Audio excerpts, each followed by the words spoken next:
కృష్ణకుమార్ గారు నమస్తే అండి. నమస్తే అండి. మేడం, జగన్మోహన్ రెడ్డి గారి కేసులు, ఆయన మీద కేసులు మొదలై పుష్కర కాలం గడిచింది. ఈ పుష్కర కాలంలో ఒక దశాబ్దం నరేంద్ర మోడీ గారి చల్లని చూపులోనే వెళ్ళిందనుకోవాలి. కానీ మొదట్లో మాత్రం మొదటి 2 సంవత్సరాల్లో ఆయన ఒక 16 నెలలు గడ్డు పరిస్థితిని ఎదుర్కొన్నారు. జైలు జీవితం కూడా గడిపారు ఆయన. అంటే ఈ మొత్తం వ్యవహారం చూస్తే ఇప్పుడు మళ్ళీ పైన కనుక ఒకవేళ పొరపాటున ఇండియా కూటమి వస్తే జగన్మోహన్ రెడ్డి గారి పరిస్థితి ఏంటి? మోడీ గారే మళ్ళీ వస్తే ఎలాగో ఎలా ఉంటుంది? 10 ఏళ్ళు చూసాం అనుకోండి. ఒకవేళ ఇండియా కూటమి వస్తే జగన్మోహన్ రెడ్డి గారి పరిస్థితి ఏంటి మేడం? మీకేమనిపిస్తుంది? ఆయనకి గడ్డు కాలమేనండి. ఆ గడ్డు కాలాన్ని ఎంతో కొంత ఆయన ఊహించాడు. ఊహించి అంటే మోడీ ఇచ్చే బూస్టప్ ఎంత ఇచ్చినా గానీ ఇప్పుడు ఆయన లండన్ లో విశ్రాంతి తీసుకుంటున్నారు కాబట్టి ఈ విశ్రాంతి తీసుకున్నప్పుడు ఎంతో కొంత కొత్త కొత్త ఆలోచనలు వచ్చే అవకాశం ఉంటది. ఈ కొత్త కొత్త ఆలోచనల్లో భాగంగానే ఒకవేళ ఇండియా కూటమి వస్తే నా పరిస్థితి ఏంటి, నేను ఎప్పుడంటే అసలు మొన్ననే ఆయన కోర్టు అనుమతి తీసుకోవాల్సి వచ్చేసరికి చాలా చికాకు పడిపోయాడు ఆయన. అది ఎంత బాధాకరమో ఆ పాపం ఆయన మొహం చూస్తేనే అర్థమైపోయింది. ఆఖరి నిమిషం వరకు పర్మిషన్ ఇస్తారో ఎవరో. పైగా కోర్టు కూడా మీ ఫోన్ నెంబర్ కావాలండి అని అడిగింది. అంతకుముందేమో ఆయన అసలు నాకు ఫోన్ నెంబరే లేదు అని చెప్పాడు. మరి ఇప్పుడు ఫోన్ నెంబర్ ఇప్పటికిప్పుడు తీసుకుని ఇవ్వాలా, భార్య ఫోన్ నెంబర్ ఇవ్వాలా, లేకపోతే ఉన్న ఫోన్ నెంబర్ ఇవ్వాలా, ఇస్తే ఇరుక్కుంటానా అనే ఒక సంకట పరిస్థితిని కూడా జగన్మోహన్ రెడ్డి ఎదుర్కొన్నాడు. అందుకే ఏం ఆలోచించాడంటే అసలు ఏంటిది, నేను ఎప్పుడు వెళ్ళాలంటే అప్పుడు వెళ్ళిపోవచ్చు, ఎప్పుడు పారిపోవాలంటే అప్పుడు పారిపోవచ్చు. అలాంటి ఉద్దేశాలు నాకున్నప్పుడు కోర్టు పర్మిషన్ తో నాకు పని ఏంటి అని అనుకున్నాడు. అందుకని ఏంటంటే ఒక అద్భుతమైన ఆలోచన వచ్చింది. ఏంటంటే ఆ అసలు కోర్టులో వేసుకుందాము. ఆ ఈ ఏవైతే నిబంధనలు ఉన్నాయో ఆ నిబంధనలకి మినహాయింపు ఇచ్చేలాగా బెయిల్ తీసుకుందాము. బెయిల్ మీద ఉన్నట్లు ఉంటది, స్వేచ్ఛగాను ఉన్నట్లు ఉంటది. మరి 10 ఏళ్ళు ఆయన బెయిల్ పైన మోడీ చలవతోటి ఉన్నాడని మీరు కూడా ఉటంకించారు. మరి ఆయన కూడా ఎంచక్కా ఈ 5 ఏళ్ల కాలంలో అంతకుముందు కనీసం వాయిదాలకు వెళ్లాల్సిన బాధ అయినా ఉండేది. అసలు ఇప్పుడైతే ఇంకా వాయిదాలు కూడా లేవు. దాదాపు 3,000 పైన వాయిదాలకు వెళ్ళలేదు. అవి ఆ సంఖ్య ఇంకా కొంచెం పెరిగే ఉంటది. మరి ఇంత స్వేచ్ఛ కూడా ఆయనకి సరిపోవట్లా. ఇంకా స్వేచ్ఛ కావాలి, ఇంకా స్వేచ్ఛ కావాలని కోరుకుంటున్నాడు.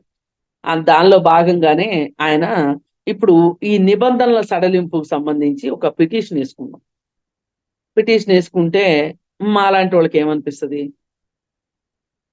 అసలు బెయిలే రద్దు అయితే ఎంత బాగుండు అని చాలా మంది కోరుకుంటారు. నిజమే కదా, ఇన్ని సంవత్సరాలు బెయిల్ మీద ఉండటం ఏంటి అసలు? ఇప్పుడు బెయిల్ వచ్చిన తర్వాత ఏ ఒక్క కేసు అయినా సరే పట్టాలెక్కి ఒక్క 2.5 ఏళ్ళు జైలు శిక్ష కనుక పడితే అతను శాశ్వతంగా ఎన్నికలకు దూరంగా ఉండాల్సిన పరిస్థితి వస్తుంది కదా. అలాంటి పరిస్థితిని ఈ భ్రష్టాచారం మీద మాత్రమే, భ్రష్టాచార పునాదుల మీదనే అధికారంలోకి వచ్చిన మోడీ ఎందుకు చేయట్లేదు? మరి నిజంగా ఆయన వచ్చిందే అది కదండి, భ్రష్టాచార అవినీతి మీదనే కదా ఆయన వచ్చింది. అవినీతిని పారద్రోలుతాను, అవినీతిని అంతమొందిస్తాను, అవినీతి చేసిన కాంగ్రెస్ పార్టీని నేను పాతి పెడతాను, పాతాళంలోకి నొక్కేస్తాను, నేనే ఆకాశంలోకి ఎగురుతాను అని కదా మోడీ వచ్చాడు. మరి అవినీతిలో కూరుకుపోయిన జగన్మోహన్ రెడ్డిని బెయిల్ ఎందుకు రద్దు కాలేదు?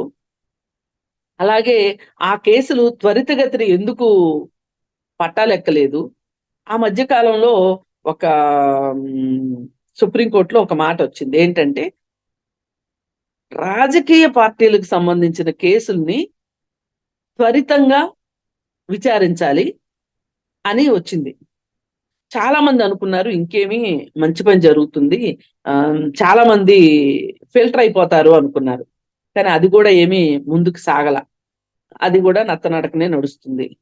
సరే, ఈ 5 ఏళ్ల కాలంలో అయితే ఆయన చక్కగా కోర్టుకు కూడా హాజరు కాకోకుండా మోడీ చలవతోటి హాయిగా మంచి పరిపాలన చేశాడు.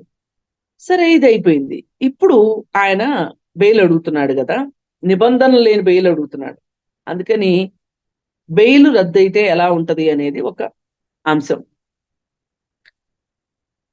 ఇంకొక అంశం ఏంటి అంటే, సరే ఇప్పుడు దీని మీద ఒకవేళ సుప్రీంకోర్టు స్పందించినా, స్పందించకపోయినా, అది బెంచ్ మీదకి వచ్చినా రాకపోయినా తర్వాత విషయం. రేపంటూ ఇండియా కూటమి వస్తే మట్టుకు ఖచ్చితంగా కాంగ్రెస్ పార్టీ ఇతని విషయంలో మట్టుకు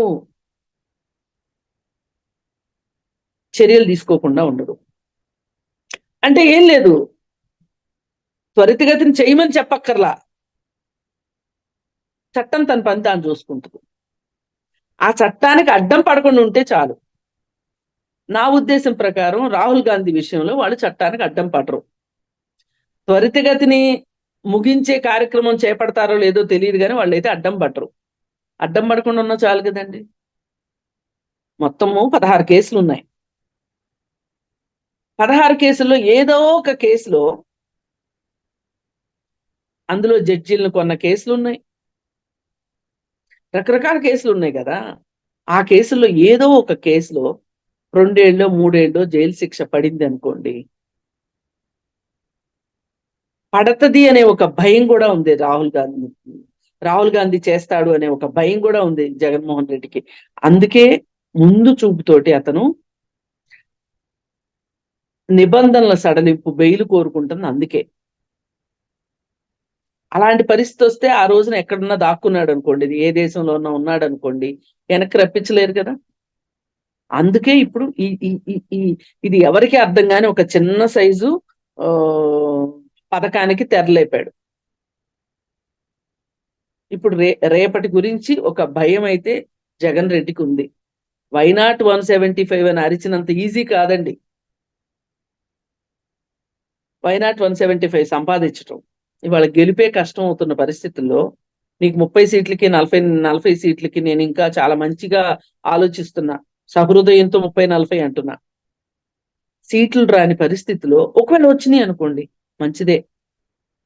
ఈ పరిస్థితిలో ఇలా జరుగుతుందనే ఒక భయం కూడా ఉంది అతనికి.